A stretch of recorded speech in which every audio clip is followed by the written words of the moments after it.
машине мы убрали ненадежный и капризный узел храповика с пневмоцилиндром и установили два шаговых мотора, один из которых управляет инструментами, а второй непосредственно управляет звездой подачи бутылок. Этим мы добились, во-первых, увеличения производительности на такой линейной машине как минимум до 8-9 тысяч бутылок в час. И, соответственно, ушли от пневматики и улучшилась точность реза и качество работы станка, соответственно, тоже улучшилось. В данной машине у нас есть узел регулировки бутылок, то есть звезда подачи бутылки у нас одна на любой формат. То есть никаких комплектов переналадки не нужно, потому что с помощью регулировки звезды мы можем как угодно отодвигать и подвигать ее к барабану, допустим, настраивать на 0,5, на литр, на 0,33, на 2 литра. То есть никаких дорогих комплектов переналадки нам здесь не нужно. Узел делителя бутылок состоит из двух звездочек. Они регулируются, то есть независимо. То есть можно, допустим, верхнюю звездочку немножко вперед подвинуть, либо там назад. То есть в зависимости от формы бутылки бывает такая ситуация, когда, допустим, звездочки нужно, чтобы они не одновременно, не синхронно вращались, а, допустим, верхняя была чуть вперед, а нижняя немножко назад. То есть здесь это предусмотрено, и звезду можем отрегулировать так, как нам необходимо. Ну и, соответственно, при перенастройке, то есть мы спокойно передвигаем звезду в исходное положение так, как нам нужно. То есть двигаем вперед-назад к барабану, все, исходное состояние, все, поехали работать. Все это занимает минимальное время и придает максимальный эффект. Вот. Также мы улучшили узел клеевой ванны, то есть установили здесь клеевой насос, который позволяет выдавать необходимое количество клея на клеевой барабан, то есть которого достаточно на любую производительность, и все работает великолепно.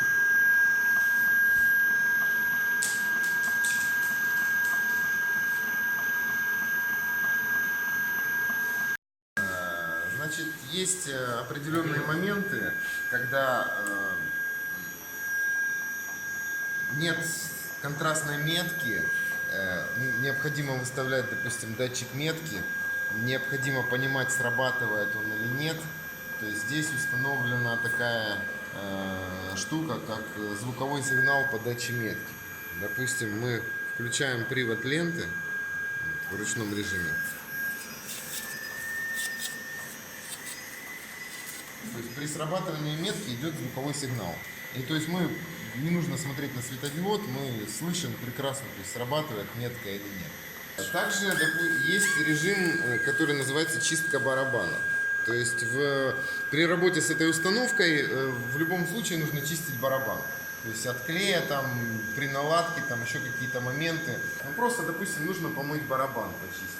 То есть у нас есть режим чистки барабана. Мы его нажимаем.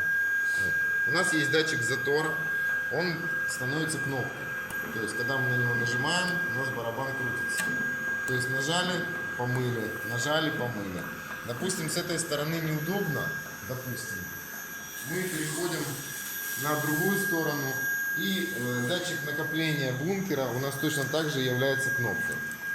Причем, эта кнопка может быть как, то есть, нажал, крутится, еще раз нажал, не крутится. Точно так же мы можем переключить его в режим, то есть пока держишь, крутится, пока отпускаешь, не крутится.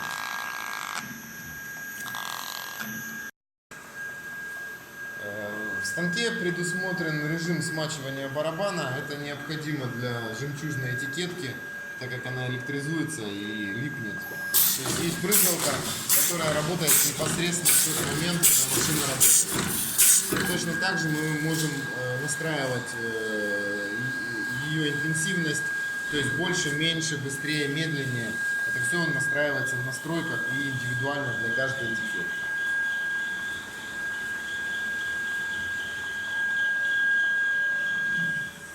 Так, я хочу рассказать про наборы параметров, которые в нашей установке можно сохранять, и копии сохраненные потом вызывать и использовать.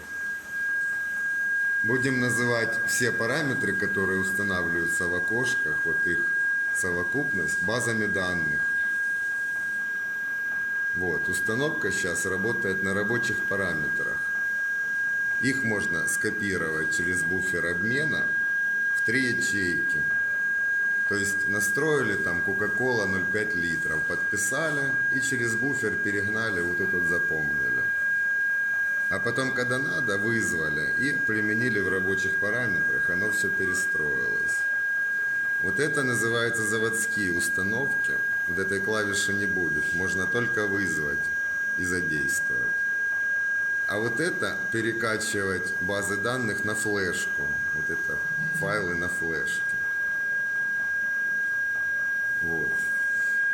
То есть таким вот образом происходит управление базами данных. На панели управления отображаются все аварийные режимы, которые происходят с установкой.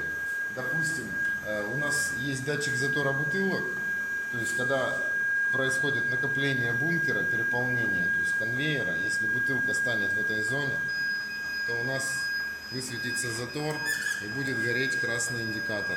То есть мы видим, что затор. Машина остановится в режиме пауза и будет ждать, пока разгрузится конвейер. Как только конвейер разгрузится и бутылки уйдут из зоны затора, машина автоматически запустится и поедет дальше. То есть ничего нажимать не нужно, то есть она сама знает, что происходит на конвейере. Для того, чтобы настроить рез этикетки по меткам, существует универсальное крепление датчика меток. Есть регулировка, то есть вправо-влево для настройки реза. И регулировка вверх-вниз. То есть неважно, где метка, либо сверху этикетки, либо снизу этикетки, либо может даже посередине какой-то там, на какой-то объект мы будем работать. То есть регулировка очень проста, занимает короткое время и надежно и универсально.